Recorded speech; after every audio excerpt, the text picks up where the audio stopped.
명밖에 안 들어왔어요. 9천만 원을 높여서 들어왔는데, 그러고 나서 잔금 미납을 결국 하셨고 반년 뒤에 한 번 더 유찰이 돼서 그 상태에서 누가 또 단독 낙찰로 4억 9천을 쓴 거예요. 최저가보다 1억 8천 높게. 1억 8천을 높게 썼는데 경쟁자가 없었다? 정말 무섭죠. 경매 공부도 안 하신 분들도 아파트 경매는 한다라고 말씀을 드렸어요. 전 이거 보면서 그 생각이 먼저 들었습니다.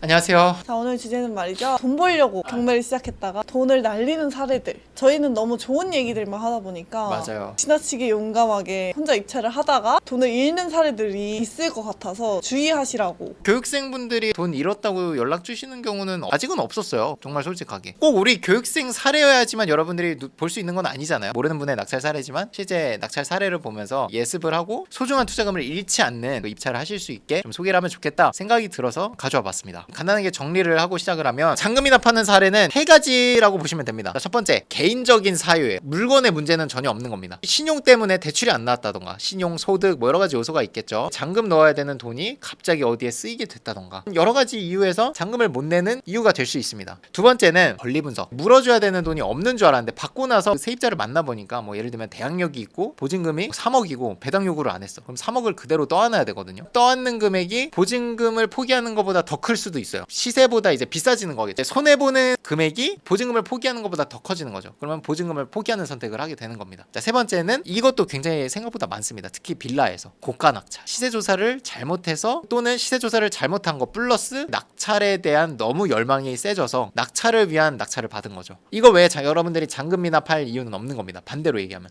그 세 가지 사례가 실제 경매 물건으로 있었던 거를 가져와서 하나하나 보면서 설명을 드리려고 합니다. 자, 요거는 인천시 연수구 송도동에 있는 더샵 아파트입니다. 최초 감정이 9억 2천에 됐다가 두 번 유찰이 돼서 반값이 됐습니다. 그때 35명이 들어와서 1등이 6억 2,400에 받아갔고요. 2등이 5억 9,999를 썼습니다. 2,400만 원 정도 차이가 나는데 낙찰자는 잔금을 못 냈습니다. 다시 재매각 사건으로 나왔어요. 그러고 나서 결론적으로 보면 다음 사건에서 또 14명이 들어와서 6억 2,700에 낙찰을 받아서 이분은 잔금 납부를 했습니다. 권리 분석도 전혀 문제 없는 물건입니다. 전입이 돼 있는데 후순위여가지고 인수하는 거는 전혀 없습니다. 자, 그럼 권리 분석도 안전한 물건인데 왜 잔금 미납을 했을까 생각을 하는 거죠. 개인적인 사유에서 잔금을 못 낸 겁니다. 2023년 2월 23일 전에는 낙찰된 결과가 없으니까 이게 좀 애매하거든요. 이 사람 싸게 샀는데 왜 잔금을 못 냈을까? 초보자분들일수록 이게 해결이 안 되면 입찰을 못 하는 거예요. 그러실 필요가 전혀 없다는 거죠. 오히려 이거는 기회라는 거죠. 35명 들어갈 가격에 지금 14명 들어갔죠. 재매각이라 그런 거예요. 반절보다도 더 낮게 들어왔죠. 한 명이 좀 지르기는 했어요. 입찰 인원수는 반보다도 더 많이 줄어들었거든요. 재매각 사건은 보증금도 20%가 됩니다. 아파트니까 보증금이 10%만 해도 4천만 원인데 20% 되면 8천만 원 이렇게 되거든요. 그런 거에 또 진입 장벽도 높아지고, 그러니까 이제 초보자분들은 더더더 부담이 되는 거죠. 저 같으면 이렇게 해볼 것 같아요. 스피드 옥션에 특수 물건을 검색을 합니다. 내가 아파트를 본다면 아파트 체크하고요. 재매각을 필터할 수 있습니다. 이렇게 하면 낙찰됐다가 잔금 납부를 못하고 다시 나온 물건들만 나와요. 물론 그 중에선 조심해야 되는 권리 분석의 요소, 시세 조사를 잘못한 거, 그런 요소가 있을 수 있겠죠. 근데 이런 거는 우리가 충분히 매각 물건 매수해서 보고 네이버 부동산 또는 전화 조사해서 시세를 파악할 수 있죠. 근데 그럴 수 있잖아요. 혹시 물건에 하자가 있어서 대출이 안 나왔나? 내가 모르는 뭔가 있지 않을까? 분명히 내가 모르는 뭔가가 있을 거야.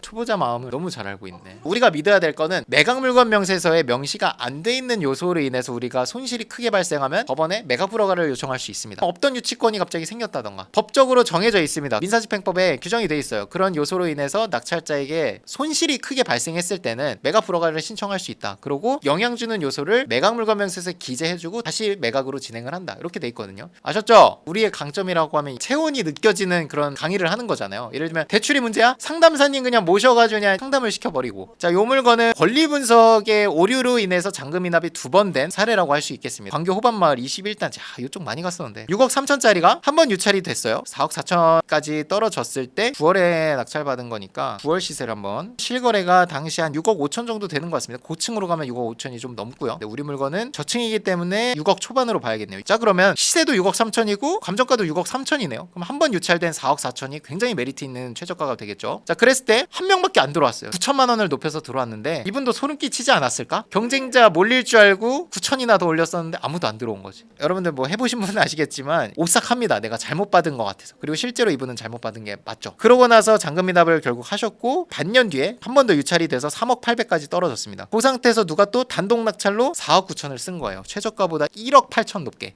무섭지 않았을까요? 1억 8천을 높게 썼는데 경쟁자가 없었다. 정말 무섭죠. 왜 그러냐면 권리 분석에 큰 하자가 있습니다. 아파트는 뭐라고 말씀드렸죠? 경매 공부도 안 하신 분들도 아파트 경매는 한다라고 말씀을 드렸어요. 전 이거 보면서 그 생각이 먼저 들었습니다. 사실 이거는 기본적으로 권리 분석을 하면 무조건 바로 나오는, 전혀 어렵지 않은 겁니다. 그냥 대항력 판단을 할 수 있고 배당 순번이 되는 기준이 뭔가만 알면 입찰을 아직은 하면 안 되는 타이밍이에요. 입찰이 불가능한 물건은 아니에요. 유찰이 많이 되면 할 수 있습니다. 이 세입자를 끼고. 근데 최저가가 3억일 땐 하면 안 되는 물건이에요. 그리고 더더욱이 4억 9천을 쓰면 안 되는 물건입니다. 어떻게 된 거냐면 여기 살고 있는 세입자의 보증금이 4억 3천이에요. 세입자는 대항력이 있고요. 잔금 미납하신 분들은 이분이 다 배당 순번이 첫 번째라고 생각을 하고 입찰하신 것 같습니다. 왜냐면 4억 9천, 5억 3천을 쓰면 보증금 4억 3천 받는 데는 문제가 없겠구나. 왜냐면 영순이라고 생각을 했으니까. 근데 그거는 미스였죠. 왜 그러냐? 이분이 전입은 21년도에 받아놨지만 확정일자는 22년도 6월에 받아놨어요. 나는 대항력이 있지만 배당 순번은 다음 거에 밀려요. 그럼 어떻게 되냐? 못 받는 돈에 대해서는 낙찰자가 책임을 져줘야 됩니다. 대략적으로 계산을 했을 때 첫 번째 5억 3천을 받으신 분은 첫 번째 배당 순번이 근저당입니다. 3억 천이 빠져요. 그럼 남는 돈이 2억 2천 정도밖에 없죠. 물론 경매 실행 비용이 들어가지만 그거는 편의상 제외를 할게요. 2억 2천밖에 안 남으니까 이분의 갈 돈이 반절밖에 안 가는 거예요. 보증금이. 자, 그러면 나머지 2억 2천에 대해서는 어떻게 되냐? 낙찰자가 물어줘야 돼요. 이분은 5억 3천에 받은 게 아니라 7억 5천에 받은 거죠. 2억 2천을 떠안아야 되니까. 몰랐던 겁니다. 확정일자 날짜를 제대로 안 본 거예요. 같은 전입 날짜로 착각을 하셨거나 미배당 금액이 생기다 보니까 이분이 이제 떠안아야 되는 금액들이 생기고 손실 보는 금액이 보증금보다 컸던 거죠. 심지어 이 두 번째 받으신 분은 보증금이 6천만 원이었어요. 재매각이었으니까. 근데 6천만 원을 포기할 만큼 손실이 컸던 거죠. 떠안아야 되는 금액이 3억이에요. 6천만 원이 작은 돈인가요? 고급 차량 현금 값이잖아요. 경매를 요즘 또 너무 쉽게 유튜브에서 많이 얘기하다 보니까 그런 폐해가 조금은 있는 것 같아요. 이런 개념이 안 된 분들이 들어올 만한 사이즈의 물건도 사실 아니고 재매각이라는 거에서 일단은 누군가한테 검토를 받거나 이런 거를 꼭 했었어야 됩니다. 자기가 지식이 조금 낮다면 경매에서.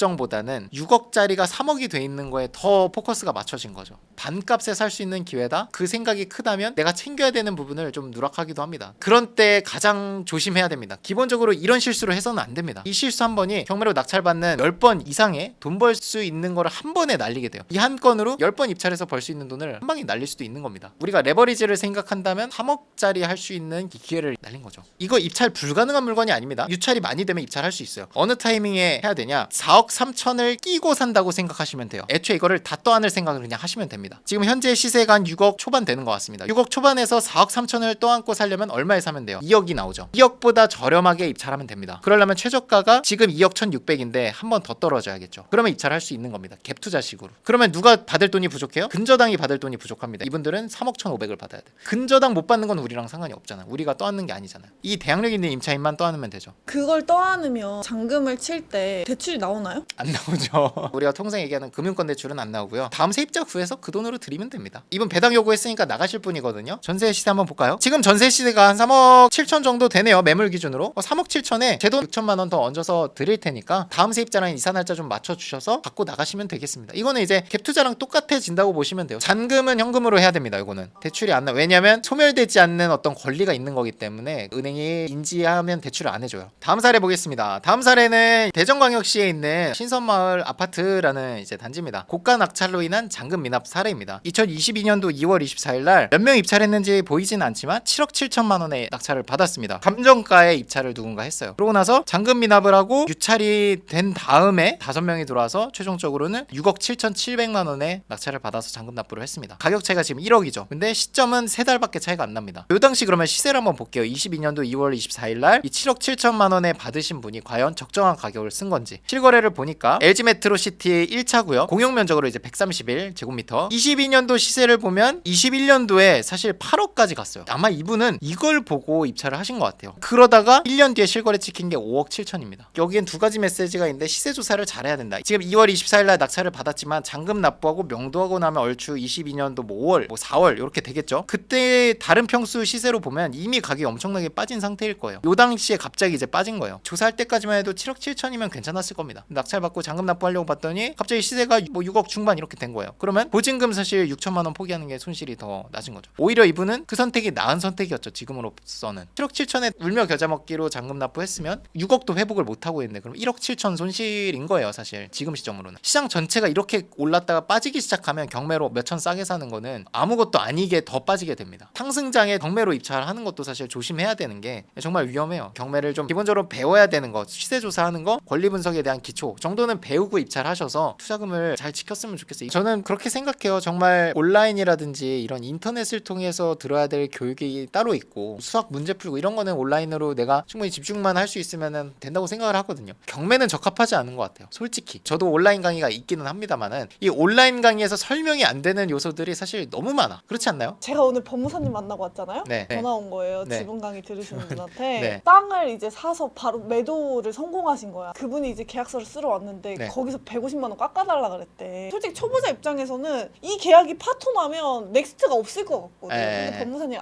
됐고 그냥 일어나라. 그거 안 하면 이거 지분 경매 이렇게 해가지고 더 많이 벌 수 있으니까 계약금은 이미 받았대. 650만 원을. 오프라인에서만 할 수 있는 얘기들이 너무 많아. 경매는 그런 걸 들으면 또 너무 만족하시죠. 사실 고생하셨습니다.